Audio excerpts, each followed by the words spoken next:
Good morning and welcome again to this lecture of literature.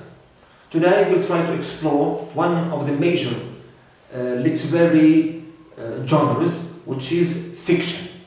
Right. Now, I would like just to point out to the fact that when I say fiction in this lecture, I mean mainly the novel. Okay. Although the term includes all the other forms, I mean the short story and the novella, but today, okay, even among critics, when we say fiction, we mean mainly the novel. Alright. Now, we'll start first by introducing, okay, the historical context, alright, in which the novel, okay, emerged and appeared. Talking about the history of the novel, of course, leads us to talk about, okay, the period where it really, okay, seized, okay, that major importance, alright, major importance. That's why, okay, we can say that the novel or fiction in general, and the novel mainly, appeared and emerged, okay, as the major and most important literary form in the 18th century. In the 18th century. So in this century, there was what we call the rise of the novel. Okay, it emerged and it, overcome even the other forms like poetry and drama in terms of importance, in terms of readership, and also in terms of spread among the public. So, in fact, the novel, when it appeared and emerged, okay, as a main form of literature in the 18th century, this in no way means that, okay, before this date, okay, it was non-existent. By contrast, that's why the precursors, okay, or the early signs of the novel go back to the ancient and oldest texts, clear, of mainly the ancient literary heritage, right, and historical heritage of Rome and Greek. Okay, Rome and Greek. So here when we say Roman or the Greek literary heritage, of course we remember the epics. Okay, the epic is considered the first, okay, form of literature which was written, okay, at that time. Now, what is interesting about the epic, alright? Why is it considered as a precursor to the novel, alright?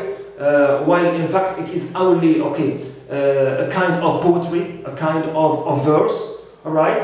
Now, if we look at the epics, we'll find that, okay, they are really poems. Okay, they are really based on verse, but the epics tend to distinguish themselves from the other types of poetry, right? In many ways, okay, in many ways, and these ways make the epics more akin to and more similar to fiction and to the novel, right?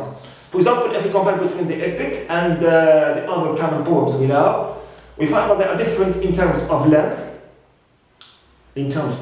Because as you know that the epic is a long narrative poem which recounts heroic deeds. So this, if we can say, too long piece, okay, of verse is not like the other common poems that we know. Okay, they are not too long. All right. So first, the epics are different from the other poetry in terms of length. They are longer. Also, in the epic, we have that narrative structure, because the epic recounts a story, okay, recounts the adventures, heroic adventures of a hero, clear. So also, second thing also about difference between epic and the other poems, it is, okay, or it has that narrative structure. It means it tells a story, like fiction.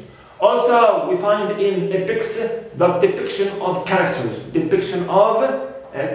example, if we read the Iliad of Homer, we find that he describes the different Greek, okay, and Trojan heroes like Achilles, like also the other one who is Hector, and so on. Clear. So here in this long narrative poem, also we have another feature of fiction, which is the depiction of characters. Also, another important feature within the epic and which distinguish it from poetry is the plot. Right, the plot. So the epic also contains or has a plot, a series of events. A series of events from the beginning, introduction till the end of the story within this long narrative poem. So all these, right, factors and features, okay, tend to distinguish the epic from the other poems, okay, and make it considered, okay, among or by critics as the precursor or the early sign of the modern novel. Okay, so together also we have another form which is the romance. The romance also is another type of narrative poem which was written nearly in the 18th or 17th or so century, and this narrative poem, which is romance, also has its own narrative structure also and characters, clear, and it was written sometimes even in the form of episodes, right, about chivalry, about courteous knights and so on, clear. So both of them, the romance as well as the epic, are considered, okay, the earliest precursors of the modern fiction or the modern novel. Good. In fact, when we talk about the modern novel also, we can here try to shed light on the first novel, okay, written in the world of literature. Critics, okay, agree that the first novel was written in Spain, okay, in Spain in the 18th century. It was the novel of Don Quixote, right, novel. This novel, okay, was written by Miguel de Cervantes, okay, Miguel de Cervantes, the Spanish writer, all right, who wrote the first, okay, novel, all right, in literature. If you come to the English literature, here critics also agree that the first English novel was Robinson Crusoe. Okay, the novel of Robinson Crusoe, right, written by Daniel Defoe. Daniel Defoe, always around the 18th century. So these two novels represent the earliest, okay, so we can say samples of the modern, okay, novel. Also, when we talk about fiction in general and novel in particular, we would like also to highlight those reasons, all right, which made the novel a major literary form among all the other forms, okay, like poetry and drama. So the new established novel, all right, or the modern novel, in fact, experienced that shift, all right, and it has become more and more concerned with those socio, okay, historical and social matters, okay. So that's why, okay, the novel in the 18th century acquired that, okay, a huge attention among both public and also the critics, and it was characterized by that spirit of realism, okay, realism and also individualism, all right. In the 18th century, the novel was characterized by that spirit of realism and individualism. These two terms, of course, indicate that the novel now has become more concerned with those social circumstances, clear, daily life struggles of the individual, his position, okay, as an epitome in that social network, okay, and so on. So all these features which characterize the novel of the 18th century made it, okay, the focal concern of both public and the critics.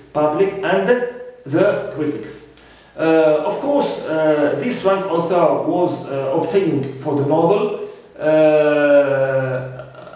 after, okay, that, if you can say, useless and pointless, right, dimension, if you can say, of the earliest forms of literature, especially the Middle Ages literature, which was characterized mainly by that allegorical, right, and symbolic dimension. Clear, it was always those poems which were, I don't know, written in a symbolic way, right, in an allegorical way, right, to tackle such or such a topic. Now, in the 18th century, right, with with that spread also of the urbanism clear and cities, right, public also, directed its attention, to those allegorical or from those allegorical and symbolic issues to those daily life, social, realistic, clear matters that touch him as an individual, All right, that's why the novel became the major literary form, in the 18th century. Now, besides to this notion of realism and individualism, in the 18th century, the novel, until now, keeps its rank and the place as the major literary form, even in the 20th century. Here we can mention also one important reason for why the novel kept being always the major literary form is also another shift which occurred at the beginning of the 20th century, especially after publication of one of the prominent books in psychology, which is The Interpretation of Dreams by Simon Freud. The psychologist and the neurologist Simon Freud published his novel, his research or his book, which is entitled The Interpretation of Dreams, and he revolutionized the intellectual world,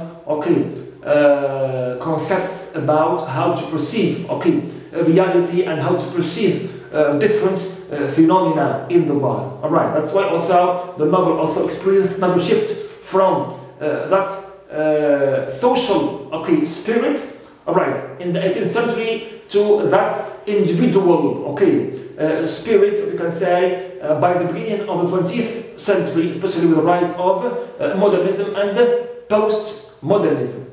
So these are among the two major forms or reasons or causes which led to the rise of the novel at the expense of the other literary forms. Also, we can here highlight certain other, we can say, important reasons in addition, which contributed to the spread, and to the, we can say, dominance of the novel and fiction, and how it made it replace, the other literary forms. Now, by the 18th century, at the time also, there was a rise of and spread of an educated middle class. An educated middle class. Right. It means now societies have become more civilized.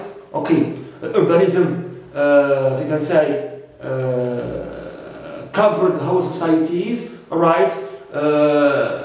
Life has become, we can say, more comfortable. Right. There was a middle class which was educated. Readership spread. Literacy also spread. This made people, or the public, pay their attention also to those novels or to those forms of fiction, thanks to this spread of that educated middle class, also, in the 18th century, there was a very important invention after, as you know, the Industrial Revolution in Europe mainly. It was the invention of printing. All right. So printing also facilitated the spread of books, right, magazines, newspapers. And this led also to that boom of the press. Boom of the press. Newspapers, magazines, pamphlets, leaflets, and so on. So all these also were very spread and were also, we can say, consumed intellectually, by that urban, civilized, and educated public of the 18th century. So the also spread of the printing press is another important factor which contributed to the supremacy of fiction and of the novel in particular. Also, among the other factors which, if you can say, contributed to this rank, okay, position of the novel, was the promotion of writing. Now, in the past, writing was only a kind of, volunteer, if you can say, act, a kind of amateur, okay, I don't know, task and so on. But after the 18th century, writing experienced that promotion, and it had become a professional, okay, a career. Writing promoted, okay, to be a professional career, right? It means writers now became economically sustained, right, by writing. They became now professional writers who earn their living from writing. So this factor also encouraged writers to produce more, okay, and to write more, as now they are rewarded and they are, if you can say, receiving the incomes of their, okay, works and novels. Clear, works and novels. Good. So this is generally a historical, right, if you can say, background or context about the emergence and the evolution of the novel, okay, and how it you can seize that position of supremacy, comparing, okay, or of the expense of the other literary forms. Now, if you want to speak about the word fiction, okay, fiction as a term, we can say that fiction, in fact, is derived from Latin word fictus, clear, Latin word fictus, which means to form. Now, as you know, the word fiction means imagination. Normally, it's imagination, right? It is imagination, but here, as you see, when we say fiction, we mean imagination. So the origin of the word is Latin, okay, from the word fictus, which means to form. To form means what? To make up, to create, and so on. All right. Now, if you want to tie or to relate this etymological, right, if you can say, origin of the word fiction to its academic conception as literary term, we can say that to form means to make up, okay, to invent, to create, and also fiction is really, okay, a form or sort of imaginative recreation of life. Okay, that's why it is called as fiction. Okay, it means fantasy, imagination. So we can define fiction as literary form and say it is an imaginative, right, recreation of life, imaginative narrative, imaginative story. Okay, an imaginative recreation of life in the form of prose fiction. It means in the form of usually sentences and paragraphs. Clear? And paragraphs. Go. Now, there is a very interesting saying which says fiction is falsehood of all sorts. Fiction is falsehood of all sorts. Of course, this expression reflects the core, okay, or the essence of fiction, which is based on mainly imagination. But this in no way means that, okay, the stories or the narratives we read in fiction are all of them purely fictitious, okay, or imaginative. All right. Sometimes, okay, it can be realistic. Fiction can be based on a real story, okay, but of course, this real story is, we can say, seasoned, is modified, right, by writers through inserting in different elements, different events, changing the names of places, characters, why, to create that kind of suspense, okay, suspense and coherence, okay, and also to steer or stimulate the reader's attention, okay, attention, right, to read that novel. Also, it may be sometimes even purely factual, purely imaginative and fictional, like science fiction stories or narratives. Okay, these are totally fictional, right? As especially when their setting is in the future, which doesn't happen until now. And sometimes also we have a combination of, okay, reality and fiction. It's a mixture, alright, mixture. But all these forms always remain, okay, under the umbrella of fiction.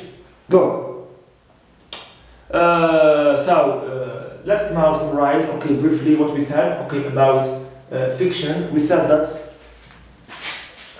number one, it is taken from the word. It is taken from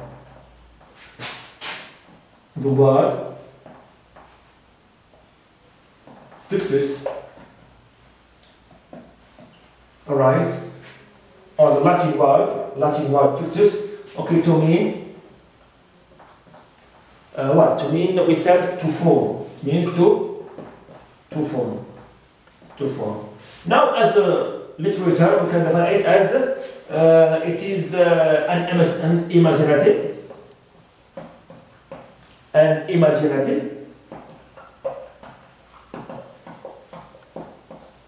alright, imaginative recreation. Recreation. It means here writers tend to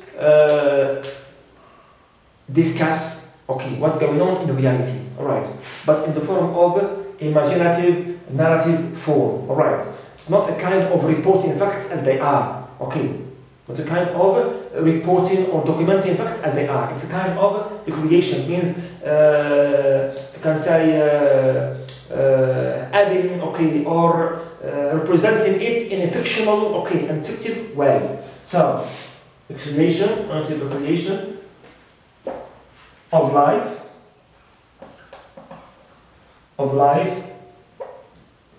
in the form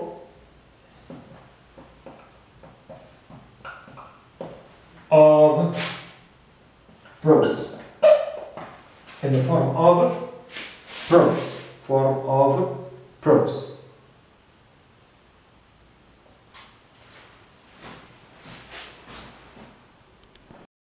Now we move on to the different types or categories of fiction. Now, as you know, there are three major types of fiction. We have the short story, the novella, and the novel. The short story, as you know, is the shortest form of fiction. Here I would like to just remember the best definition, okay, for this type, okay, is the definition of Edgar Allan Poe himself. You know that Edgar Allan Poe is the leader of the American short story, and he defined it as follows. He said that the short story is a short piece of fiction that can be read, okay, in one sitting, alright, in one sitting, of a time about between half an hour to 2 hours, okay, to 2 hours. Now, this is Edgar Allan Poe's, okay, definition. Concerning the content of this short story, as you know that it's a bit short, right, and limited in terms of length. That's why it contains and it has and it focuses only on one, okay, major plot, on one plot, right, or storyline of action. And as also its length is limited, okay, also it has or contains a few characters. So the short story is characterized by having one plot, right, storyline of action, and also a few characters. Now, concerning the exact limits of its length, there is no here agreement or consensus among critics about the length, but there are some approximate considerations which consider, okay, the length of a short story between 25 to 30 pages. It means a short story should not or does not exceed 30 pages of length. Also, if we want to mention some examples of short stories, we can here remember the masterpiece, or the American classical masterpiece, The Legend of the Sleepy Hollow, written by Washington Irving, one of some of the prominent American writers, clear. And also we can mention also another story, which is the short story of Edgar Allan Poe, and which is The Telltale Heart. Okay, The Telltale Heart. This, if you can say, psychological masterpiece, okay, which represents the skill, alright, of Edgar Allan Poe in portraying, okay, that psychological trauma, okay, within that short story. The second now major type of fiction is the novella. The novella, of course, is going to be longer in terms of length, okay, than the short story, right? That's why critics approximately consider its length to cover between 30 pages or 60 pages, 30-60 pages, till 120 pages, okay, from 60 till 120 pages. Now, as the novella is a bit longer than the short story, also it has one plot, but it has more complex plot, okay, more complex plot than the one the short story has, and also it has more characters. It has more characters. Okay. Now for mentioning some examples of some of the famous, right, or the prominent novellas, we can here remember also or mention The Strange Case of Dr. Jekyll and Mr. Hyde, written by Robert Stevenson. Alright, it's one of the fascinating, right, imaginative novellas, right, which was even filmed, okay, and also made in the form of cartoons too. Also, we have The Call of the Wild by Jack London. So these two masterpieces represent, okay, novellas, two novellas. All right. Now, if we come to the last type, which is the most important one and the widely read also type, which has a large readership among public, among readers, and even among critics, which is the novel. The novel, as you know, is the longest, okay, form of fiction. Longest form of fiction. And today, when we say fiction, we mean the novel usually. All right, usually the novel. The novel, in fact, also critics consider, okay, its length to be more than 120 pages. 120 pages. So, and the more, this is considered as a novel, okay, or can be categorized as a novel. Now, with regard to the length of the novel, of course, it's going to have or contain not only one plot, like the previous types. It has many plots, sometimes many plots with their subplots also, right, or storylines, and also it has more developed and ever-changing characters. Ever-changing characters, clear characters. In fact, its length, of course, is open, right? They can be as long as the writers want them to be, right? Here I also remember the longest novel written, okay, in literature. It was in the 17th century, and it covers nearly 13,000 pages with more than 2 million words. More than 2 million words. So here the length of the novel is, you can say, unlimited, okay, according to what the writers, okay, want them to be, of course. Just I would like to also add another remark about the novels. I would like here to mention some examples.